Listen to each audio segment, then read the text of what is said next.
আজকের আকাশটা দেখো কত সুন্দর, এত সুন্দর রৌদ্র উঠেছে, দেখে মনে হচ্ছে বেলা 12টা বাজে। শুভ সকাল বন্ধুরা, কেমন আছো তোমরা সবাই? আশা করছি এখানে আছে সবাই খুবই ভালো আছে। তোমাদের ভালোবাসা আশীর্বাদে আমরাও খুবই ভালো আছি। আমি টুকুন, খুবই সাধারণ ঘরে গৃহবধূ। আমার এই ছোট্ট চ্যানেলে তোমাদের সকলকে অনেক অনেক স্বাগত, ভালোবাসা জানিয়ে প্রতিদিনের মতো আবারও একটা নতুন ভিডিও শুরু করছি। আশা রাখছি আমার এই ভিডিওটা তোমাদের ভীষণ ভালো লাগবে। বাবা, কয়েকদিন ধরে যে বৃষ্টি হলো, ভীষণ বৃষ্টি, সারা দিন রাত। জামা কাপড় তো কাচা ধোয়াই করতে পারছিলাম না ঠিক করে, তো ভিজে জিনিসই শুকাচ্ছিল না কিছুতেই, 2-3 দিন লেগে যাচ্ছিলো শুকাতে। আজ রোদ্দুর উঠতে না উঠতেই দেখো কত রাতে জামা কাপড় নিয়ে বসে পড়েছি সার্ফ জলে ভেজাতে। বিছানার চাদর, দুষ্টুটার জামা কাপড়, তোমাদের দাদা ভাইয়ের জামা কাপড় সব জমেছিল। আজকে সব একসাথেই কাচাকুচি করব। আবার যদি রোদ্দুর না হয়, বৃষ্টি শুরু হয়ে যায়, তখন আবার জামা কাপড় কাচতে পারবো না। তার জন্য সব জামা কাপড় ভিজিয়ে দিয়েছি ঘরে যা ছিল কুড়িয়ে বাড়িয়ে। তারপরে চলে এলাম নিচের ঘরে একটু ঝাড়পোছ করতে। তো এই রেলিংগুলোতে তো ধুলো পড়ে, তোমাদের বলেইছি 2 দিন ছাড়া ছাড়া না পুছলে যেন মনে হয় কত ধুলো পড়েছে।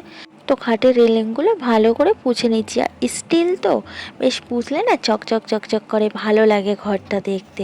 তারপরে আলমারির আয়নাটাও একটু পুছে নিলাম, আয়নাতেও ধুলো পড়ে, মুখ দেখতে একটু অসুবিধা হয়, তার জন্য ভালো করে পুছে নিলাম। তারপর টিভিটা পুছে নিলাম। জানো তো বন্ধুরা, অনেক কষ্ট করে বুকের রক্ত জল করে এই সোনার সংসারটা তৈরি করেছি, তাই সংসারটাকে এত পরিপাটি করে গুছিয়ে সুন্দর করে রাখতে ভালোবাসি। তো চলো বন্ধুরা, আমি কাজগুলো করে নিই, তারপর তোমাদের সাথে এসে গল্প করছি।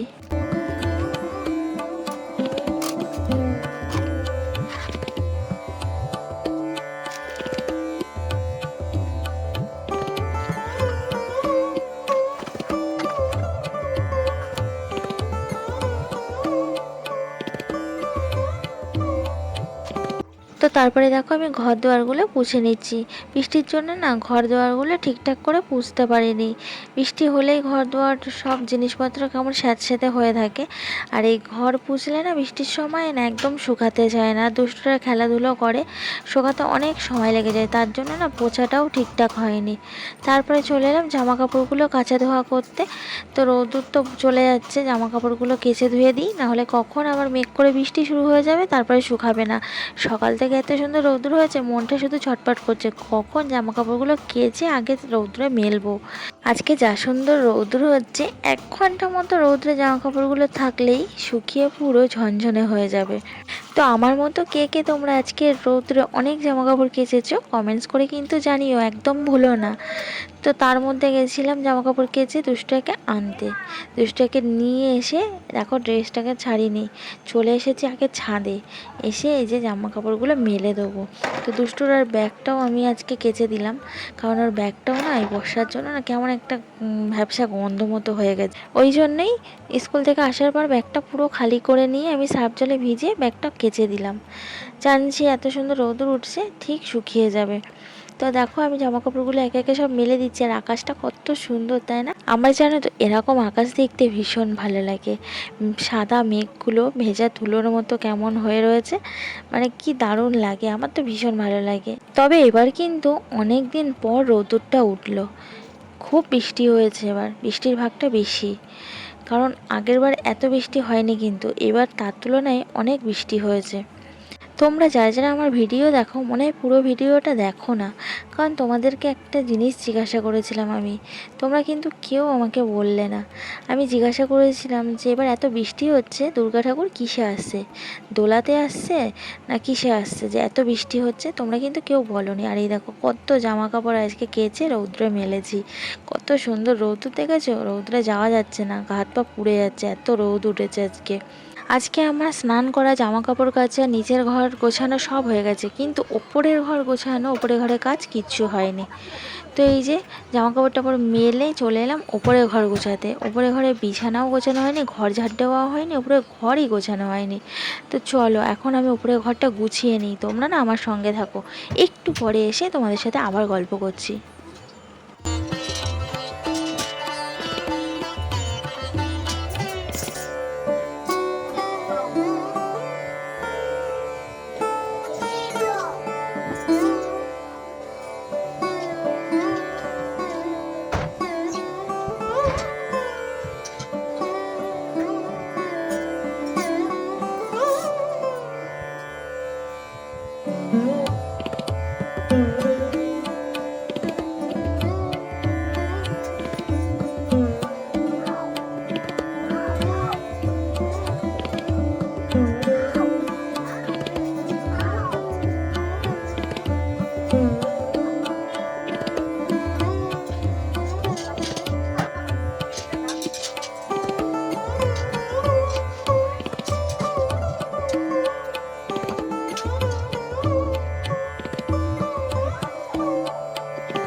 বাবা, ওপরে ঘরটা গোছাতে গিয়ে আমার দম বেরিয়ে গেছে। দুষ্টুটা এত নোংরা করে রাখে না, কি বলবো।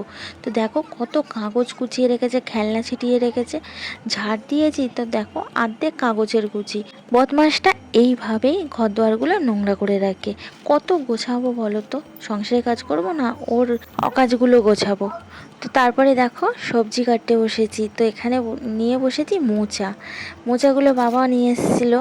তো আজকে তো খেয়ে নিতে হবে, অনেক দিনই হয়ে গেল। তো মোচাগুলো এখন কেটে নিচ্ছি। আর এই ফুলের ভিতর থেকে যে শক্ত শক্ত ডান্ডি মতো ফেলে দিতে হয় না, ওগুলো বাবা ছাড়িয়ে দিয়ে গেছিলো। আমি শুধু মোচাটা কুচিয়ে কেটে নেবো, তাহলে আমার মোচা কাটা কমপ্লিট হয়ে যাবে। অর্ধেক কাজ তো বাবা করেই দিয়ে গেছে। তো এই জন্যেই বলে মেয়েদের কষ্ট বাবা মা ছাড়া আর কেউ বোঝে না। বাবা দেখো আমি সংসারে এত কাজ করব, আবার এই মোচাটাকে ছাড়িয়ে রান্না করব, জানে আমার অতটা সময় নেই। খুবই কষ্ট করে আমায় সব করতে হয়। তো অর্ধেকটা কাজ আমাকে এগিয়ে দিয়ে গেছে। বাবা মা ছাড়া এরকম ভাবনা চিন্তা কি আর কারোর মনে আসবে? তোমরাই বলো। এরকমভাবে কেউ ভাববে না, একমাত্র বাবা মাই ভাববে। তো যাই হোক, মোচাটাকে আমি এখন কুচিয়ে কেটে নিচ্ছি। কালকের কটে চিংড়ি মাছ রেখে দিয়েছিলাম, সেই চিংড়ি মাছ দিয়ে মোচাটার ঘন্ট করব। তো আর বলো না, বাবা যখনই আসে তখনই আমার জন্য মোচা, তারপরে ঝাল কুমড়ো, শাক সবজি এগুলো আনবেই। জানে মেয়ে খেতে ভালোবাসে। তো এগুলো যতই কষ্ট হোক নিয়ে যাবে। আমি বারণ করি, এখন তোমার বয়স হয়ে গেছে, তোমার কষ্ট হয়, আনতে হবে না, তাও শুনতে চায় না। বাবার মন তো, জানে মেয়ে ভালোবাসে খেতে। তো যাই হোক, আমি মোচাটা কেটে রান্নাঘরে এসে সেদ্ধ করে দেখো মোচাটা রান্না করতে বসে গেছি। তো চিংড়ি মাছ দিয়ে মোচাটা দেখো আমি সুন্দর করে রান্না করে নিয়েছি। আর মোচাটার টেস্ট কিন্তু হেভি হয়েছে, আমি একটু চেখে দেখলাম, দারুণ হয়েছে। অনেক দিন পর মোচা খাবো, প্রায় 1 বছর হয়ে গেল মোচা খাওয়া হয় না। চলো তোমাদেরকে দেখাই আর কি কি রান্না করেছি। তো এখানে দেখো পাতলা করে মুসুরির ডাল করেছি, কারণ মাংস তারপরে বিরিয়ানি এটা ওটা খাওয়া হয়েছে কদিন, তার জন্য আজকে পাতলা করে মুসুরির ডাল করেছি। আর বাবা লেবু এনেছে, তো লেবু দিয়ে ডাল আর আলু সিদ্ধ খাবো।